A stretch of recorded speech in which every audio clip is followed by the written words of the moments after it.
The 7 things you should be talking about today. Number 7.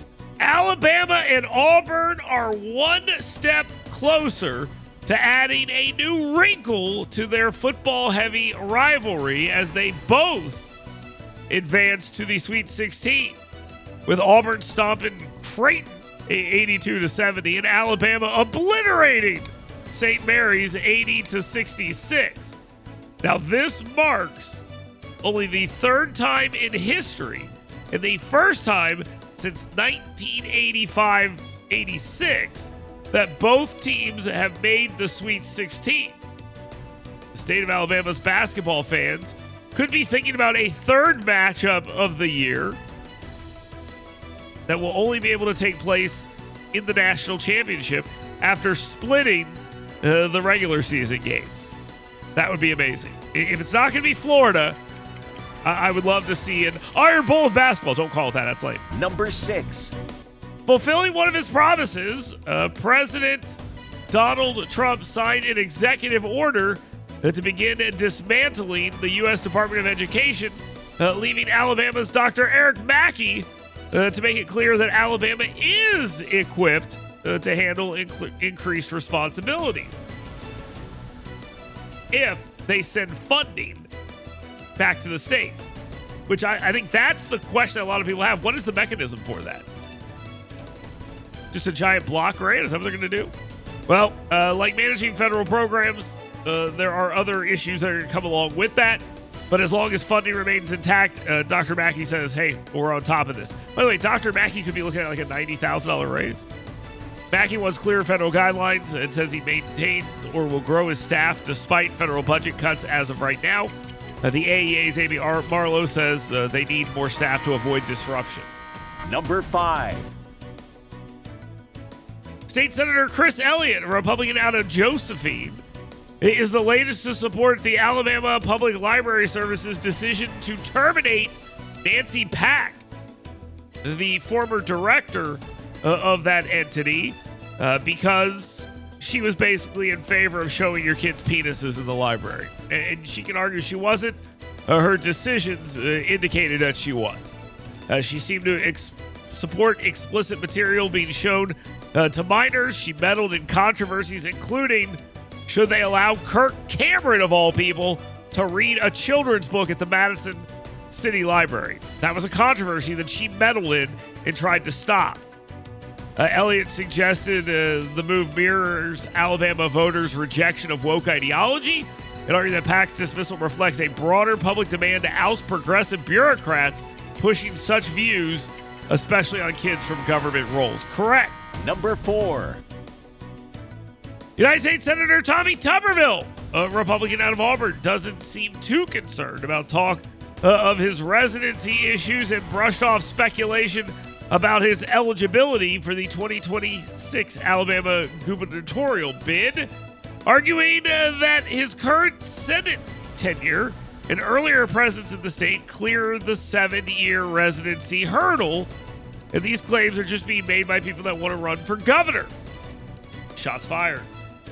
He told reporters he's focused on supporting President Trump's agenda for the next 2 years, keeping his options open, meaning he could stay in the United States Senate. He could work in Donald Trump's administration. That's a possibility as well. He could run for governor, or maybe he'll call it a day and retire. Number 3. Out of a small location in Athens, roughly 180 attendees, even though the organizers say it was about 300, it was not, spurred by national left-wing groups, railed against an absent U.S. Representative Dale Strong of Monrovia, or more accurately, an empty chair. The complaints range from Doge cuts, President Donald Trump being a king, the made-up erasure of black history, and fear of Venezuelan gangbangers being deported. Not fear of the gangbangers, but the fear that they're being deported. You're deporting too many gangbangers. Those are jobs Americans won't do. The event was not covered by any establishment media, but Alabama's most trusted journalist, yours truly was there. There were boos for Doge, Trump, Elon Musk, and Dale Strong. There were calls for violence. There were claims that the Holy Spirit favored abortion. It was a mess. Number 2. Alabama State Senator Arthur Orr, a Republican out of Decatur, noted that Mississippi's recent move to phase out its income tax was something Alabama should aspire to do, and suggested that Alabama could follow suit in the next quadrennium with a broad tax reform package after hundreds of millions of dollars in tax cuts over the last couple of years, and more cuts on the agenda in this legislative session. I mean, they're going hard here. I mean, it's hard to say that there aren't attempts to cut taxes. Now, you may not agree with how they're doing it, but there are attempts to cut taxes here. But I think the little foray that we are in when it comes to the overtime tax cut versus these other taxes right now is a good preview for us, because in order to cut taxes on something big, you're going to have to raise them somewhere else. What does that look like? And today's number 1 thing you should be talking about today. You know what's funny is I skipped number 4. So this number 4 is actually, number 1 is actually number 4. One of the few times I've ever screwed this up, but this is true. And what is surely a thumb in the eye to a federal judge, the U.S. Secretary of Homeland Security Kristi Noem is set to tour El Salvador's terrorism confinement center this week. That's where 261 deportees, including violent gang members, were recently sent, signaling a tough stance with the message, if you break our laws, we will hunt you down and we will lock you up. The trip also includes stops in Colombia and Mexico, and it follows President Donald Trump's use of the Alien Enemies Act to expel criminals, a move that was praised by the president of El Salvador as part of his fight versus MS-13.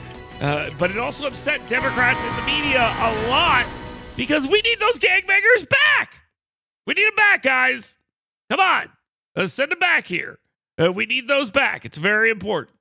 Now, to tie all of this together, I'll mention this town hall here that I was at, that Alabama's most trusted journalist, was the only one in the media covering this. They referred to these gangbangers as loving people. They did. A guy stood up at this event and said that he might be the next person to be deported because he is an environmentalist and he is afraid that he may find himself in a situation where he is deported to this same prison because he's an environmentalist. I don't know if that's something that they're looking at, but as we have seen a bunch of environmentalists or former environmentalists blowing up Teslas and Tesla dealerships and things of that nature, maybe, just maybe these guys need to be run out and put into an El Salvadorian prison. But I don't think that's what they're trying to do. Keep in mind, at this event, that there were some other things that happened during this disconnect with reality. They also claimed that gay families were under attack and that Donald Trump was going to break up gay families. And Donald Trump also wanted to cut Social Security. Now, again, there was a disconnect from reality, and no greater disconnect from reality was visible than when these people claimed that this was a bipartisan event. Now, the only way you could claim this is a bipartisan event is if you accept the premise that as Alabama's most trusted journalist, I am also a Republican. Because other than that, there was no bipartisanship there except for me being there. So 180 people showed up. They're saying 300. That's a lie. It was a bipartisan event, which is a lie. It was normal, insane, which is a lie. And that was best exemplified. Are you ready for this?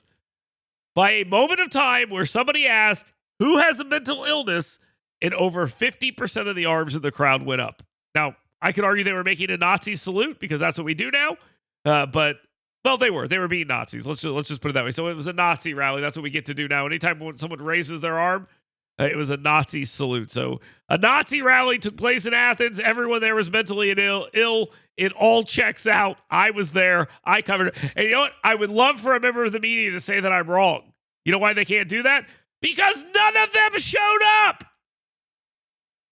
But I did. If you'd like to ask a question about that, you may do so right here, right now. It is very simple. Get your questions in at 205-545-9950. Any questions about anything we talked about in the 7 things or anything else, we'll get on to those. Jay Town, former U.S. attorney, he'll be with us here in just a bit to talk about some of the legal issues surrounding what's going on in the Trump administration. As always, there are a lot of those. Tori will be with us a little bit later in the program to ask questions for 10 with him. So like I said, get those in there and we will answer those right here. I am Dale Jackson. This is the fastest hour of radio anywhere on your radio dial. You're listening to News and Views with Dale Jackson